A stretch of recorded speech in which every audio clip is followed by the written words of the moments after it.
In her TED Talk, The Danger of a Single Story, the Nigerian writer Chimamanda Adichie recounts an experience she had while promoting her first novel in the United States. I was speaking at a university, and a student told me that it was such a shame that Nigerian men were all physical abusers, like the father character in my novel, Purple Hibiscus.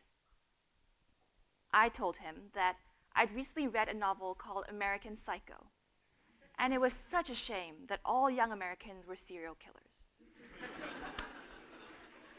Now, Adichie does admit that she said this in a fit of mild irritation.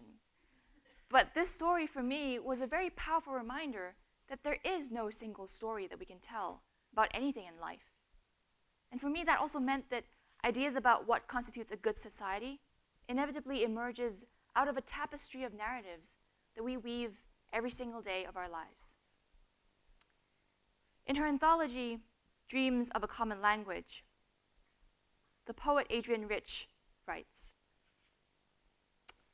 "If from time to time I long for return to the concrete and everlasting world, what in fact I keep choosing are these words, these whispers, conversations, from which time after time the truth breaks moist and green."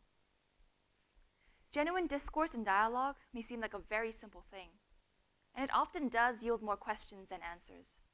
But I believe this is a crucial piece in our daily attempts at building a better society. In order to have these conversations, I first needed to start figuring out where I stood on issues that were important to me. And the way I did that was through writing poems. Ever since I wrote my first poem 3 years ago about wanting to transfer to Swarthmore College, I have turned to poetry time and time again as a means of figuring out things that I don't quite yet understand.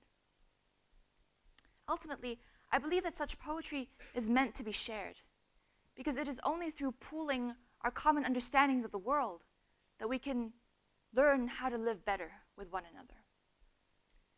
In the next 10 minutes or so, I wish to share with you all a few poems, a few conversations that I have found important and that continue to be very important to me.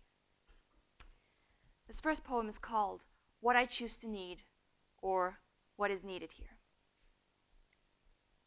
I do not normally read like this, fingers kneading the pages, eyes probing the words, and the spaces between the words, for a reason why I should keep doing this. The sound of footsteps, and I instinctively shut these words out, dreading the inevitable question, what are you doing? The telephone rings, and I race to answer it, because it is answerable, unlike the questions you and I have been afraid to ask of ourselves and of one another. Why is it that when you're told by a man to knead numbers on a mutating screen so it would fit his expectations, you call it work? But when you need words on a page because you need them, sitting in a rare moment of solitude in a corner of your room, you call it idleness. Some say, but poetry produces nothing. GDP does not recognize poetry. She, according to he, is unregistered, undocumented, unaccounted for.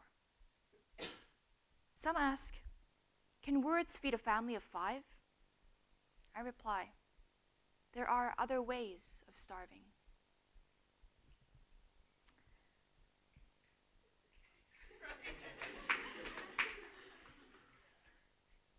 I'm sure you've all had a situation where you wanted to say something to a close friend or a loved one, but didn't end up doing so because you were afraid of upsetting them. I recall in particular a conversation where I held back from expressing my views to a close friend because I knew what I was about to say was going to challenge a deeply held belief of hers. I still struggle with this even now, but I know that if I could rewind the clock, I would go back to that day and tell her what was on my mind. And this next poem is a culmination of that thought process, and it's called How We Began with I and How to Get Back to Us. Standing alone, I wonder how it feels to be part of something bigger than yourself. To realize that a drop of water only gains strength from merging with other droplets to form rivers, oceans.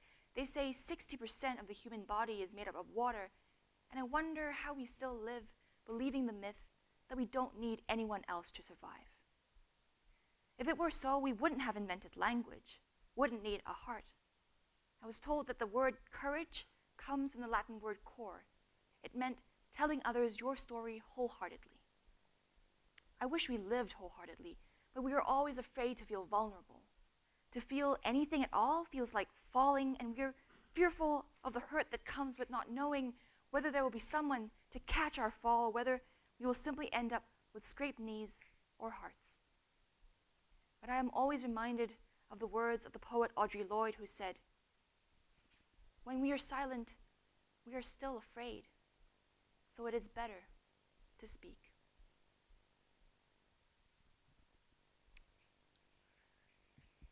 When I was studying abroad during my junior year, I made a new friend on the streets of Geneva, simply because I had gotten lost and I needed someone to show me the directions to the castle ruins. And ultimately, this new friend, who I shall call Eva, ended up spending the entire afternoon with me. And we sat chatting beside the lake about religion, about politics, and somewhere in the conversation, the subject of homosexuality came up. When I asked her what she thought about that, she said, "Well, personally, I don't think that gay people are really that different from me. But the Bible does say that homosexuality is a sin, so it must be wrong." At that very moment, my phone rang. It was my friend who had just gotten off work. I really wanted to stay to continue this conversation with Eva, but I had to run. And so before I hugged her and said goodbye, I remember asking her, "What can be wrong about two people loving one another?" This next poem is for Eva, to continue the conversation we never got to finish. Freedom. We live entangled in a web of words, the he's and she's scalded onto unwilling skin by merciless eyes that dare us to say otherwise. Last night, I boarded a train, witnessed myself being born to a distant, more compassionate future. The hurt remains, the weight of knowing that elsewhere these words will need to be choked back, even though I want to breathe them like the air I rely on for survival. It might seem like a very simple thing, sitting in the dark, in front of a silver screen, bearing witness to how a girl's desire to love was reduced to sin. The protagonist's words. Heartbreak opens onto the sunrise, for even breaking is opening, and I am broken. I am open. These words are the soundtrack I will continue to play amidst the beating of drums, every beat driving deeper the shame. You are a woman, and God does not make mistakes. Yesterday, I walked into that silent room with my head held high. Every step, a thread, a letter, a note. This tapestry of song will be ready someday, but the world needs more music of this kind, and so I know I will never stop singing.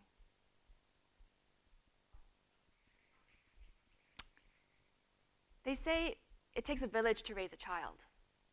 I believe it takes a community to sustain us spiritually and emotionally if we are to have these thoughtful, yet sometimes incredibly difficult conversations with those around us and others who we would care to know better.